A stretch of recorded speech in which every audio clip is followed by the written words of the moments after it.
इस वीडियो में हम लोग एक बहुत ही छोटी सी बीमारी एरिथ्रेज्मा के बारे में डिस्कस करेंगे। अभी थोड़े दिन पहले हम लोगों ने ट्राइकोमाइकोसिस एक्सिलरिस नाम की बीमारी के बारे में डिस्कस किया था। तो जो ट्राइकोमाइकोसिस एक्सिलरिस होती है वो एक कोराइनी बैक्टीरियम स्पीसीज नाम की बैक्टीरिया से इन्फेक्शन होता है। तो उसी बैक्टीरिया के स्पीसीज से ये जो एरिथ्रेज्मा है ये भी प्रॉब्लम होती है। तो जो बैक्टीरिया का नाम होता है, पूरा नाम, वो होता है कोराइनी बैक्टीरियम माइनोटिसिस्मम। तो ये जो इन्फेक्शन है वो उस ट्राइकोमाइकोसिस एक्सिलरिस वाले इन्फेक्शन से जुड़ा हुआ है। कभी कभी उसके साथ में हो जाता है या फिर ये अलग से एरिथ्रेज्मा प्रॉब्लम हो जाती है।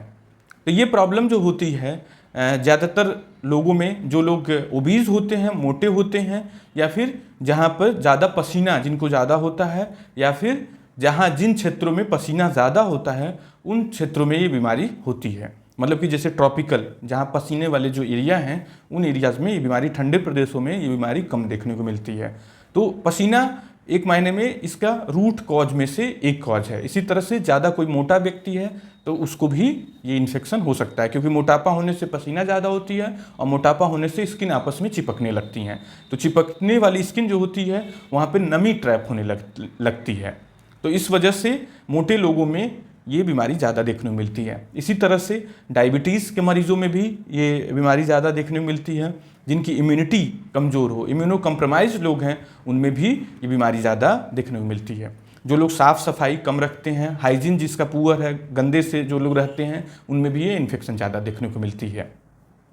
तो इस इन्फेक्शन में व्यक्ति को रेड कलर के या फिर स्किन कलर के या फिर थोड़े ब्लैकिश कलर के पैचेस देखने को मिलते हैं। तो ये जो पैचेस होते हैं ये स्मूथ पैच हो सकते हैं या इनमें जगह जगह पे क्रैक्स हो सकते हैं, थोड़े से ज़्यादा क्रैक नहीं देखने को मिलेंगे, या फिर थोड़ी बहुत स्केलिंग भी हो सकती है, जैसे भूसे जैसे पाउडर उस पर देखने को मिल सकता है।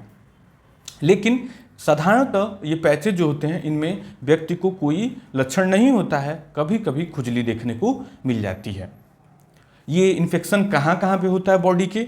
तो जो फोल्ड्स हैं, जहाँ पे दो स्किन आपस में चिपक रही हैं, जहाँ पर नमी पसीना रुकने का चांस है, वहाँ पर ये इन्फेक्शन ज़्यादा देखने को मिलता है। जैसे कि कांख की स्किन, जैसे जहाँ पे अंडकोश और जांघ की स्किन आपस में चिपक रही है, पेट की जो फोल्ड्स हैं वो आपस में चिपक रहे हैं। जैसे कोई मोटा आदमी है तो उसके फोल्ड्स पेट के आपस में चिपकने लगते हैं।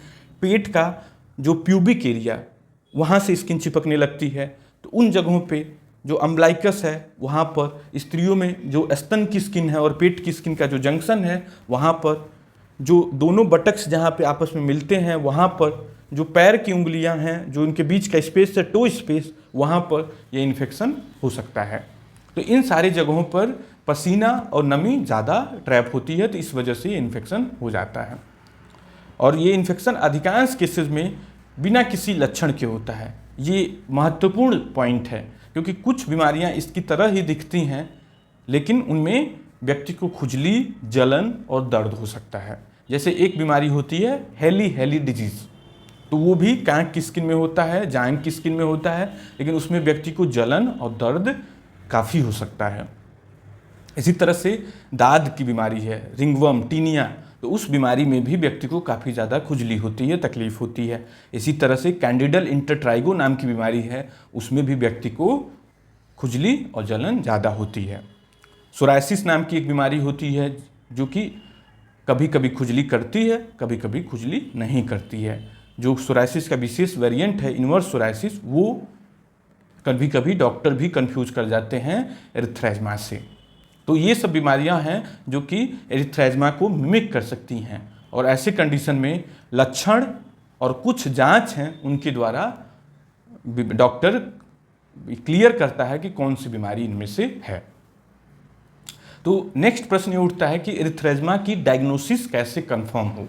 तो जो क्लिनिकल लक्षण बताया मैंने कि इसमें खुजली साधारणतः नहीं होता है, केवल देखने में गंदा दिखने वाला पैच होता है।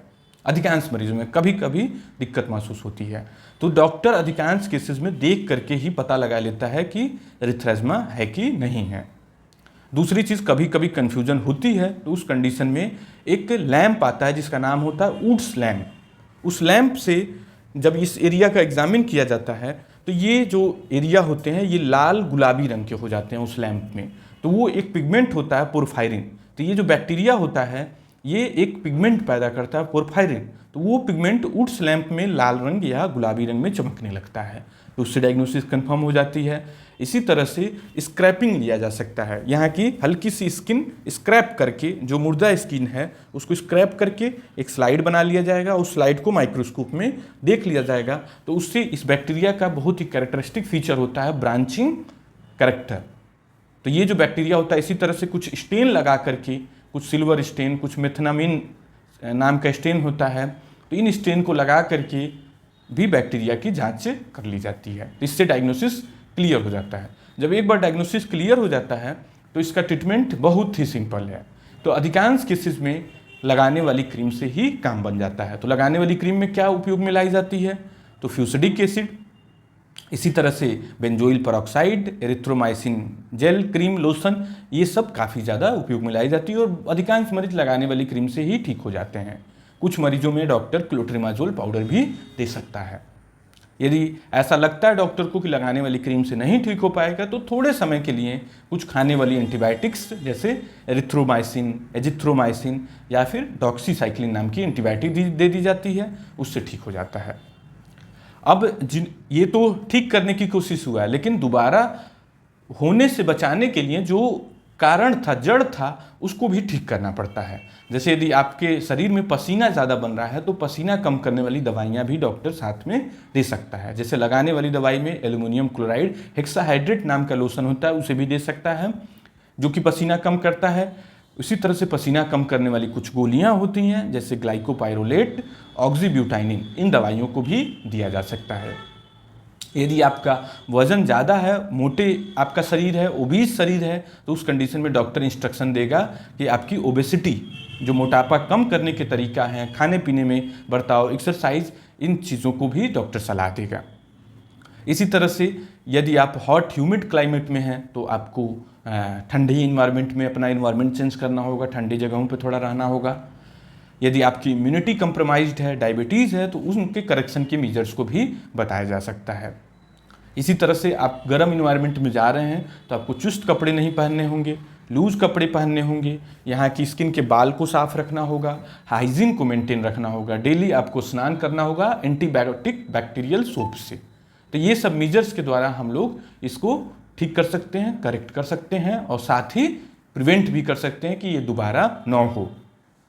यहाँ पे ध्यान रखने वाली बात यह है कि यह एक छोटी सी साधारण बीमारी कुछ विशेष परिस्थितियों में, जो कि इम्यूनो कम्प्रोमाइज लोगों में कभी कभी रेयर कंडीशन में कुछ खतरनाक इन्फेक्शन भी पैदा कर चुकी है, जैसे कि शरीर के अंदर का इन्फेक्शन, हार्ट का इन्फेक्शन, सेप्टिसिमिया, इस तरह के भी ये इन्फेक्शन पैदा कर चुकी है।